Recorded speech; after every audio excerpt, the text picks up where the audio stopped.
नमस्कार दोस्तों, मैं कविता। आप सभी का स्वागत है। मेरे जितने भी एस्पिरेंट्स हैं, जितने भी स्टूडेंट्स हैं, जितने भी एकेडमिक स्टूडेंट्स हैं, उन सभी का स्वागत है। और आज के इस नई जर्नी में, भारत के भूगोल की इस नई जर्नी में आपका नया लेक्चर में लेकर के आई हूँ और नया टॉपिक भी, जिसमें हम बात करेंगे विदेशी क्षेत्रों के समेकन के बारे में। आप भी जानते हैं कि 15 अगस्त 1947 की आज़ादी के बाद फ्रांस की और पुर्तगाल की ऐसे कई सारे शासित क्षेत्र थे जिन पर उनका अधिकार था, वो भारत में मिलाए गए थे, यानी कि हमारे भारतीय क्षेत्र में उनको शामिल किया गया था। और उनको कैसे कैसे और कब कब शामिल किया गया था, चलिए इनके बारे में हम बात करते हैं। देखिए, विदेशी क्षेत्रों का समेकन यानी कि इंटीग्रेशन ऑफ फॉरेन पोजेशंस, इसमें कुछ विदेशी शासन इसमें दिए गए हैं। जैसे कि सबसे पहले हम बात करेंगे फ्रांस के अधीन क्षेत्रों के बारे में और पुर्तगाल के अधीन क्षेत्रों के बारे में, ठीक है। और इनको कब कब शामिल किया गया, इनके बारे में थोड़ी सी चर्चा करेंगे। चलिए, सबसे पहले हम बात करते हैं चंदेड़ नगर की। चंदेड़ नगर या फिर चंदर नगर, ठीक है, इसको हमारे भारत में शामिल किया गया था 19 जून 1946 को। यानी कि कह सकते हैं कि अंग्रेजों ने ही इसको, चंदेड़ नगर को, हमारी टेरिटरी में शामिल कर दिया गया था। और 1947 में हमारी आज़ादी से पहले ही ये शामिल कर लिया गया था। उसके बाद में बात करेंगे पांडिचेरी, जिसका आज नया नाम जो हम जानते हैं पुदुचेरी के नाम से। इसे 1 नवंबर 1954 में हमारे देश में मिलाया गया था, शामिल किया गया था। और इसे पांडिचेरी यानी कि पुदुचेरी के 3 क्षेत्र और भी हैं जो अलग अलग 3 राज्यों में शामिल है। जैसे कि ये नीचे मैप मैंने बनाया है, इसमें मैंने तीनों राज्य दिखाए हैं और इन तीनों राज्यों में कौन कौन सा क्षेत्र पुदुचेरी का स्थित है उसके बारे में बताया है। तो इसमें कराईकल है, माहे है और यनम है। ये पांडिचेरी जो मेन टेरिटरी है फ्रांस की, उसी के अंडर ये क्षेत्र काम करते थे। उसके बाद हम बात करते हैं पुर्तगाल के अधीन क्षेत्रों के बारे में। पुर्तगाली जहां पर रहते थे, 3 क्षेत्र थे हमारे भारत में। एक था दादर नगर हवेली, दूसरा था दमन दीव और तीसरा था गोवा। गोवा मेन टेरिटरी थी पुर्तगालियों की। जैसे यहाँ पर पांडिचेरी फ्रांसीसियों के सबसे मेन टेरिटरी थी, यहीं से ही वो प्रशासन देखते थे अपने बाकी के क्षेत्रों का। इसी तरीके से गोवा में पुर्तगाली लोग रह करके अपना सारा प्रशासन देखते थे बाकी सारे क्षेत्रों का, ठीक है। तो सबसे पहले हम बात करते हैं दादर नगर हवेली की। तो जो दादर क्षेत्र है वो 21 जुलाई 1954 को भारत में शामिल किया गया था और नगर हवेली को 2 अगस्त 1954 को शामिल किया गया था। तो इन दोनों को अलग अलग से शामिल किया गया था, दोनों क्षेत्रों को भारत के अंदर। उसके बाद में बात करेंगे दमन दीव की। दमन दीव को 19 दिसंबर 1961 में शामिल किया गया था और गोवा को भी 19 दिसंबर 1961 में ही शामिल किया गया था। इन दोनों टेरिटरियों को एक साथ शामिल किया गया था भारत के अंदर, ठीक है। काफी सारे बच्चे कंफ्यूज हो जाते हैं कि जो चारों क्षेत्र है पांडिचेरी के, वो कहाँ कहाँ पर है और किस किस राज्यों में है। तो मैं आपको बताना चाहूंगी कि पांडिचेरी सिर्फ एकमात्र भारत का एक ऐसा केंद्र शासित प्रदेश है जो 3 राज्यों में बटा हुआ है, यानी कि 3 राज्यों में फैला हुआ है। तो सबसे पहले हम आंध्र प्रदेश के बारे में बात करेंगे। आंध्र प्रदेश, ये सारे दक्षिण के राज्य है। एक आंध्र प्रदेश है, एक तमिलनाडु है और तीसरा है केरल। आंध्र प्रदेश के उत्तर पूर्वी जो तटीय सीमा है उस पर यनम स्थित है। उसके बाद में तमिलनाडु में आप देखते हैं, तमिलनाडु में उत्तर पूर्वी सीमा पर पुदुचेरी यानी कि पांडिचेरी स्थित है और मध्य पूर्वी सीमा पर कराईकल स्थित है। उसके बाद आता है केरल। केरल राज्य में आता है आपका माहे, जो कि आपका उत्तर पश्चिमी तटीय सीमा पर पड़ता है। तो इस तरीके से ये 3 राज्यों में पुडुचेरी यानी कि पांडिचेरी के 4 क्षेत्र शामिल हैं। तो हमने देखा कि किस तरह से विदेशी क्षेत्रों यानी कि जो फ्रांस और पुर्तगालियों के अधीन क्षेत्र थे वो भारत में कैसे मिलाए गए, ठीक है। चलिए अब हम देखते हैं, पहले हमने देखा कि पहले कब मिलाए गए, यानी कि कौन कौन से वो सन थे या फिर क्या मतलब जो है स्थितियां रही, उनके बारे में हम अब जानेंगे। पहले हमने देखा कि कब उनको मिलाया गया था, अब हम देखेंगे कि उनको कैसे मिलाया गया था। और काफी सारे ऐसे क्षेत्र हैं जिनको भारत में शामिल किया गया, अलग अलग परिस्थितियां रही, उनके बारे में भी थोड़ी सी हम चर्चा करेंगे। देखिए, सबसे पहले हम बात करेंगे दादर नगर हवेली की। तो दादर नगर हवेली को जब शामिल किया गया था तो इसको भारत का सबसे पहले 7वां केंद्र शासित क्षेत्र बनाया गया था। और ये कब बनाया गया था? अगस्त 1961 में दादर नगर हवेली को 7वां केंद्र शासित क्षेत्र बनाया गया था। तो हम कह सकते हैं कि हमारे देश में कितने यूनियन टेरिटरीज हैं, कितने केंद्र शासित प्रदेश हैं? तो टोटल है 8, ठीक है। तो 7वें नंबर का कौन सा है? आपका दादर नगर हवेली, ठीक है।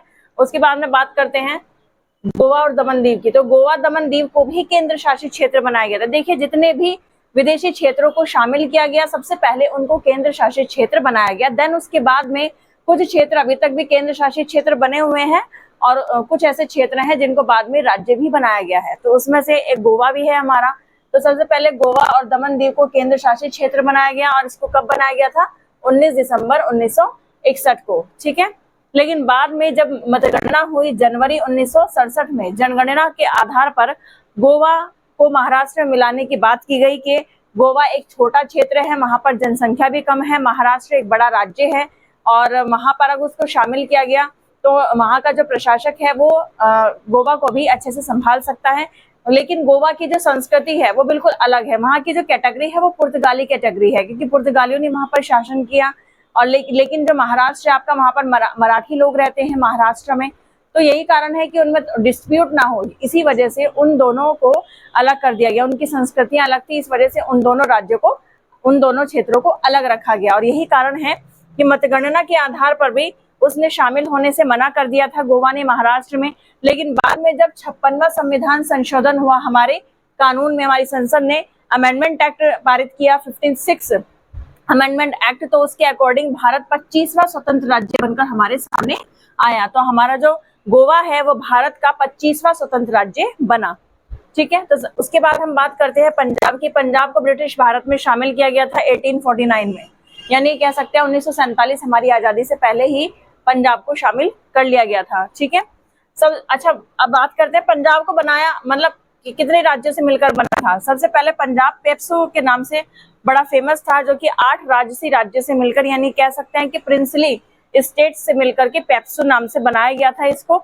इसका पेप्सू को कहते थे Patiala and east Punjab states union.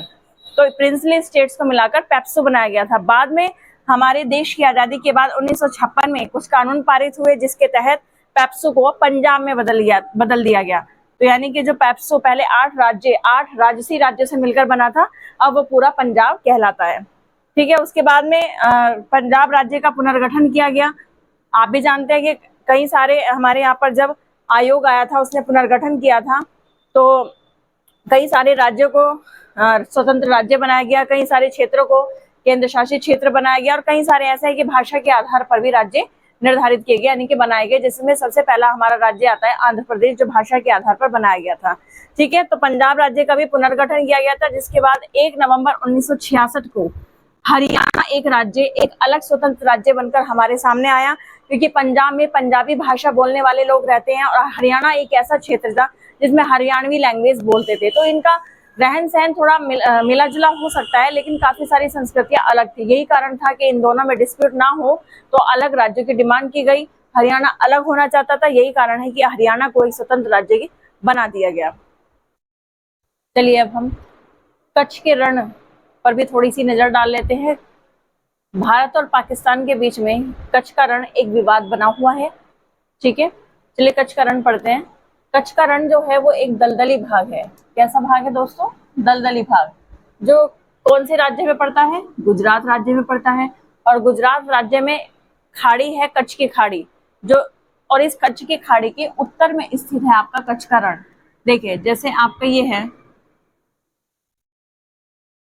ये आपका गुजरात है दोस्तों, ठीक है। तो ये आपको दिखाई दे रहा है ये वाला हिस्सा, ये वाला पार्ट, ये जो हिस्सा दिखाई दे रहा है ये है आपकी कच्छ की खाड़ी, कच्छ की खाड़ी। और इसी कच्छ की खाड़ी में उत्तर वाला जो पार्ट है इसी को बोलते हैं कच्छ का रण। ये वाला जो दोस्तों आपका पार्ट है इसे सौराष्ट्र बोलते हैं और काठियावाड़ भी बोलते हैं, ठीक है। ये सौराष्ट्र का, ये सबसे पहले इसको सौराष्ट्र के नाम से ही जाना जाता था, उसके बाद में इसे काठियावाड़ के नाम से जाने लगा। तो इसके 2 नाम है, काठियावाड़ भी है और सौराष्ट्र भी है। तो पता चला आपको कच्छ का रण कहाँ पर स्थित है दोस्तों? ये आपकी कच्छ की खाड़ी है, ये गुजरात राज्य है। कच्छ की खाड़ी के उत्तर में कच्छ का रण पाया जाता है। उसके बाद आगे बात करते हैं आंतरिक जल प्रवाह के कारण। आंतरिक जल जैसे कि इंटरनल वाटर, मैंने आपको बताया था, मैंने आपको पहले लेक्चर में भी बताया था कि आंतरिक जल क्या होता है। जब मैंने समुद्री तट की आधार रेखा, अविच्छन मंडल रेखा, ये सारी प्रादेशिक सीमाई रेखा वाली जो सारी चीजें बताई थी, उसमें टेढ़ी मेढ़ी जो हमारी समुद्र तटीय सीमा है उसको सीधा करके जब हम आधार रेखा बनाते हैं, काल्पनिक रेखा बनाते हैं, इस काल्पनिक रेखा के अंदर जो ये जल भरा होता है इसे बोलते हैं आंतरिक जल। इसी के बारे में बात हो रही है। इस आंतरिक जल प्रवाह के कारण ही ये वाला पार्ट, कच्छ का रण वाला पार्ट कैसा हो गया, नमकीन, क्योंकि समुद्र का इसमें जल भरा रहता है, इस वजह से ये कैसा है, दलदली भाग है और नमकीन भी है। इसमें लूनी नदी और अन्य नदियां आकर विलुप्त हो जाती हैं। जाहिर सी बात है कि दलदली भाग है तो यहाँ पर आकर के नदियां विलुप्त हो जाएगी। और लूनी नदी जो है वो अरावली श्रेणी, जो आपके राजस्थान में मिलती है, इस अरावली श्रेणी के पूर्वी हिस्से से निकल करके कच्छ के रण में आती है और आकर के विलुप्त हो जाती है। क्लियर है? तो ये आपकी लूनी नदी हो गई, जो कहाँ से आती है, अरावली के पूर्वी हिस्से से निकल करके आती है। बात करते हैं कच्छ के रण के कुल क्षेत्रफल की। जो कच्छ का रण है इसका पूरा टोटल क्षेत्रफल कितना है, तो इसका पूरा टोटल क्षेत्रफल है 20,720 वर्ग किलोमीटर। हालांकि इसके 9,065 वर्ग किलोमीटर पर पाकिस्तान दावा करता है कि ये क्षेत्र हमारा क्षेत्र है, लेकिन हिंदुस्तानियों को, यानी कि हिंदुस्तान की सरकार को कोई फर्क नहीं पड़ता, कहता रहे तो कहता ही रहे।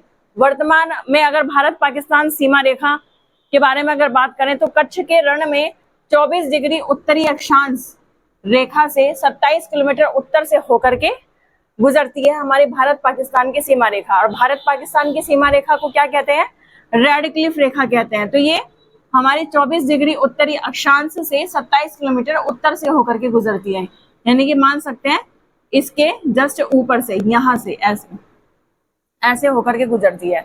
अब देखिए, आपने देखा होगा कि 23.5 डिग्री की कर्क रेखा आपके भारत के जस्ट बीचों बीच से होकर के गुजरती है।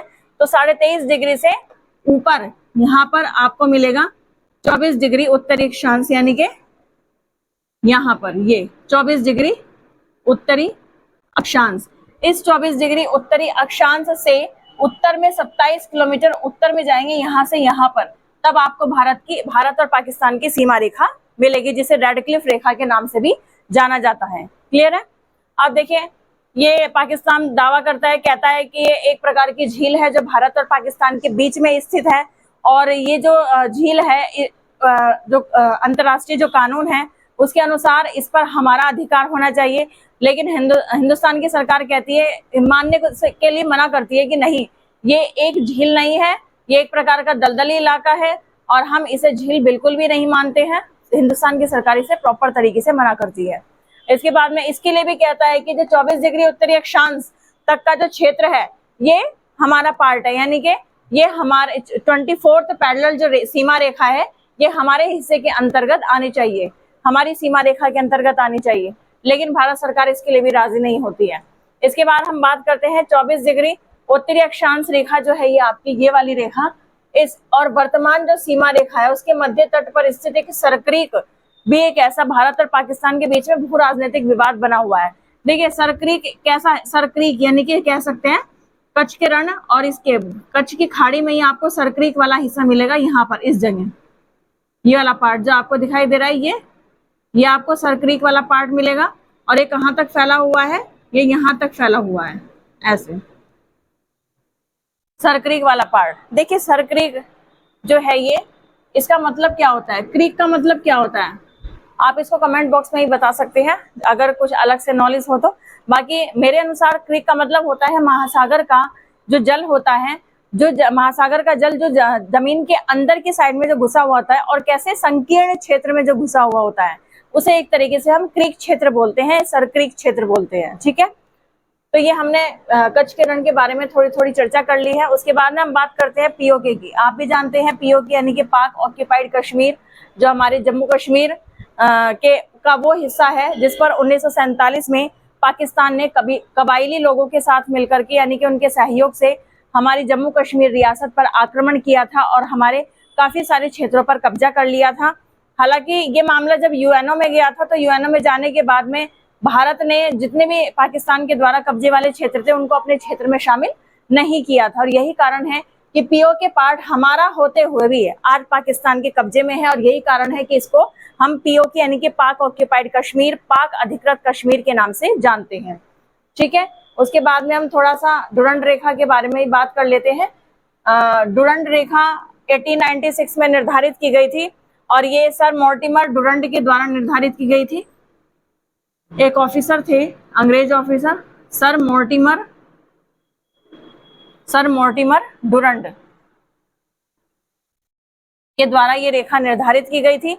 ये भारत और पाकिस्तान की सीमा बनाती है आज के टाइम में, क्योंकि उस समय भारत और पाकिस्तान एक ही था। 1947 में आप जानते हैं कि भारत और पाकिस्तान का बंटवारा हुआ था, और यही कारण है कि आज ये जो सीमा रेखा है, डुरंड रेखा, ये भारत और अफगानिस्तान के बीच में नहीं है, बल्कि पाक ऑक्यूपाइड जो पाकिस्तान का हिस्सा है और अफगानिस्तान भारत का हिस्सा नहीं है। ध्यान रखना, अब नहीं है, पहले था।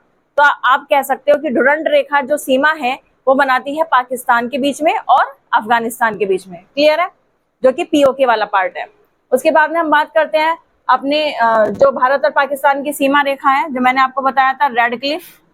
भारत पाकिस्तान की सीमा रेखा को रेड क्लिफ रेखा के नाम से जाना जाता है, और ये 1947 में निर्धारित की गई थी। और किसके द्वारा निर्धारित की गई थी? ये भी अंग्रेज ऑफिसर थे, जिनका नाम था सर सिरिल रेडक्लिफ, इनका पूरा नाम था। ठीक है, इन्होंने भारत और पाकिस्तान के इस वाले पार्ट की, जो पश्चिम वाला पार्ट है, इसकी रेखा निर्धारित की थी, नाम निर्धारित किया था। उसके अलावा पाकिस्तान का एक और क्षेत्र था जिसे आज हम बांग्लादेश के नाम से भी जानते हैं, और उस समय वो पूर्वी पाकिस्तान के नाम से जाना जाता था। तो कह सकते हैं कि बांग्लादेश और भारत की सीमा रेखा का निर्धारण भी रेड क्लिफ के द्वारा ही किया गया था।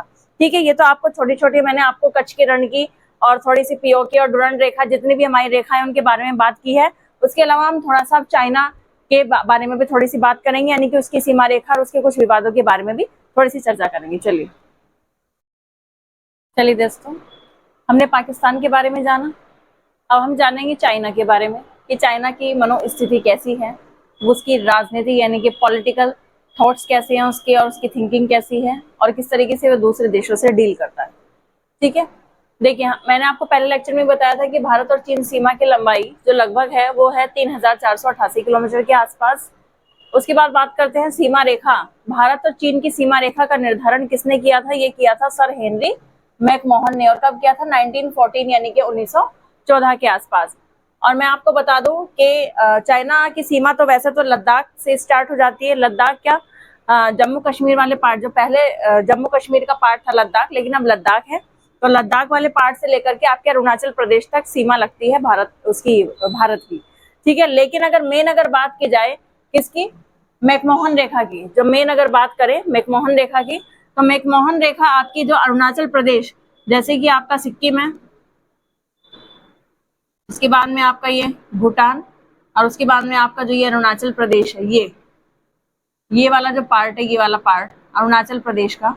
और ये जो अरुणाचल प्रदेश की जो सीमा यहाँ से स्टार्ट होती है और देन यहाँ तक जो आती है, एक्चुअली में दोस्तों इस रेखा को मैकमोहन रेखा कहते हैं।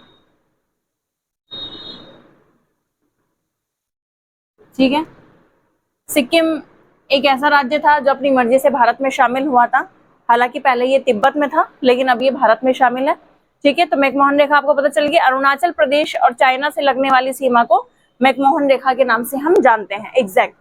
उसके बाद में बात करते हैं 1962 में चीन ने जम्मू कश्मीर के लद्दाख का कम से कम 37,555 यानी कि 37,555 वर्ग किलोमीटर या किलोमीटर स्क्वायर पर अधिकार किया था। बिल्कुल, जब भारत पर चीन ने आक्रमण कर दिया था, वॉर किया था 1962 में, तब काफी सारे क्षेत्र पर हमारे कब्जा कर लिया था पाकिस्तान।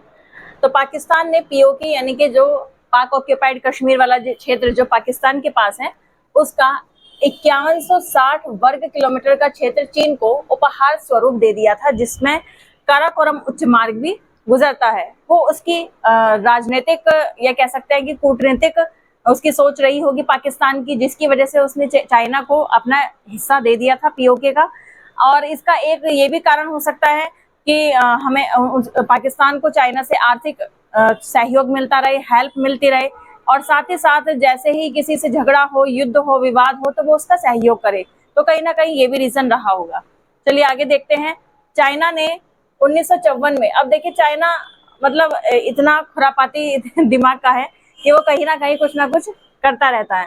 तो चाइना ने 1954 में भी उत्तराखंड में एक स्थान है जिसका नाम है बाराहोती, वहां पर भी अपनी चौकी स्थापित कर ली।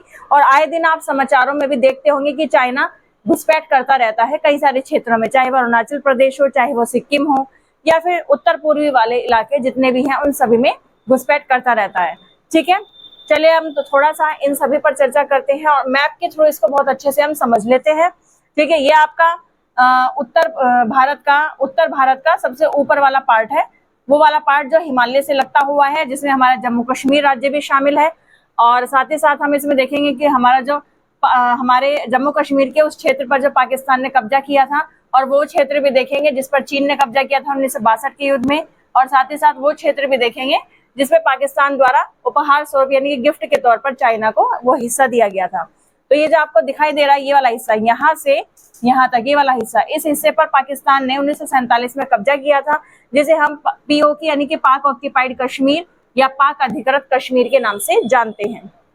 इसी पीओके का एक छोटा सा हिस्सा ये आपको दिखाई दे रहा है, ये वाला पार्ट 1963 में 1963 में पाकिस्तान के द्वारा चीन को उपहार स्वरूप दिया गया था। ये वाला पार्ट था दोस्तों, और यहीं से ही आपका काराकोरम दर्रा भी गुजरता है, यानी कि काराकोरम दर्रे से ही आपका काराकोरम उच्च मार्ग भी गुजरता है। ठीक है, जो ट्रांस हिमालय के पार जाता है, और यही कारण है कि ये बहुत ही इंपॉर्टेंट मार्ग था जो कि हमारे हाथ से निकल गया। चलिए कोई बात नहीं, अब आगे चर्चा करते हैं। ये आपको जो दिखाई दे रहा है ये वाला पार्ट, ये है आपका सियाचिन ग्लेशियर। सियाचिन ग्लेशियर हमारे भारत का ही एक हिस्सा है, और सियाचिन ग्लेशियर में ये जो आपको दिखाई दे रहा है यहाँ पर साउथ में, ये भारत की ही चौकी है जिसका नाम है NJ9842। यहीं से ही सियाचिन ग्लेशियर के जितने भी सैनिक है जो वहां पर उस ग्लेशियर में जो अपनी ड्यूटी देते हैं, वो सब इसी चौकी पर ही रहते हैं। उसके बाद में अब देखते हैं, ये जो जम्मू कश्मीर की ये वाली लाइन आप दिखाई दे रही है सीमा रेखा, और ये जो आपको दिखाई दे रही है सियाचिन ग्लेशियर से इधर वाली जम्मू कश्मीर की यानी कि लद्दाख वाली पार्ट की वाली, ये वाला जो लाइन आपको दिखाई दे रहा है सीमा रेखा, ये LOC के नाम से जानी जाती है। LOC यानी कि लाइन ऑफ कंट्रोल यानी कि नियंत्रण रेखा के नाम से जानी जाती है। और यही LOC में ये जो आपको दिखाई दे रहा है हिस्सा कारगिल, जब 1999 के आसपास 1998-99 में आपको ही पता है जब कारगिल युद्ध हुआ था तो यहीं पर ही हुआ था। यही है कारगिल चौकी जिस पर हमारे भारत ने तिरंगा लहराया था। क्लियर है? तो इसी पर हम पाकिस्तान ऑक्यूपाइड कश्मीर के जरिए यहाँ पर आतंकवादियों ने घुसपैठ की थी और इस पर कब्जा कर लिया था। इसके बाद में हम बात करते हैं अब अक्साई चीन के बारे में। ये वो क्षेत्र है जब 1962 में चीन ने भारत पर अचानक से बिना किसी इंफॉर्मेशन के वॉर कर दिया था, युद्ध कर दिया था, आक्रमण कर दिया था, और ये वाला हिस्सा चाइना के कब्जे में चला गया था, जिसकी वजह से अब इसको अक्साई, भारत का हिस्सा तो है पर ये अक्साई चीन के नाम से जाना जाता है। हम इसे आज भी, इन दोनों क्षेत्रों को आज भी हम अपने मैप में दिखाते हैं क्योंकि हम इन दोनों को अपना क्षेत्र ही मानते हैं। चलिए अब कुछ क्वेश्चंस देख लेते हैं आज के लेक्चर से रिलेटेड। सबसे पहला क्वेश्चन है, काराकोरम जो आपका राजमार्ग है वो पीओके यानी कि पाक ऑक्यूपाइड कश्मीर को चीन के किस प्रांत यानी कि किस राज्य से जोड़ता है? तो ये आपको कमेंट बॉक्स में आंसर देना है। देन उसके बाद है अगला क्वेश्चन कि भारत का कौन सा स्थान 3 सागरों का संगम कहलाता है? तो इन दोनों क्वेश्चंस के आंसर्स आप मुझे कमेंट बॉक्स में बताइएगा। और कल के लेक्चर के जो 3 क्वेश्चन थे जिसमें दिया गया था कि हैदराबाद का जुड़वा नगर सिकंदराबाद है, तो कोच्चि का जुड़वा नगर कौन सा होगा? तो उसका आंसर है एर्नाकुलम। उसके बाद में बात की गई थी जो समुद्र तल जो मापा जाता है भारत में वो किस स्थान से मापा जाता है? तो उसका आंसर है चेन्नई। और तीसरा क्वेश्चन था कि वो भारत का कौन सा राज्य है जो बांग्लादेश की सीमा से 3 ओर से घिरा हुआ है? तो आंसर है उसका त्रिपुरा। तो दोस्तों आज का लेक्चर आपको अच्छा लगा हो तो प्लीज लाइक कीजिए, शेयर कीजिए। दृश्यमाय संस्थान के जितने भी लेक्चर्स हैं, जितने भी वीडियोस हैं, आप उसे ज्यादा से ज्यादा शेयर कीजिए, सब्सक्राइब कीजिए और साथ ही साथ उन बच्चों तक पहुंचाइए जिनको इन लेक्चर्स की सबसे ज्यादा जरूरत है। So thank you.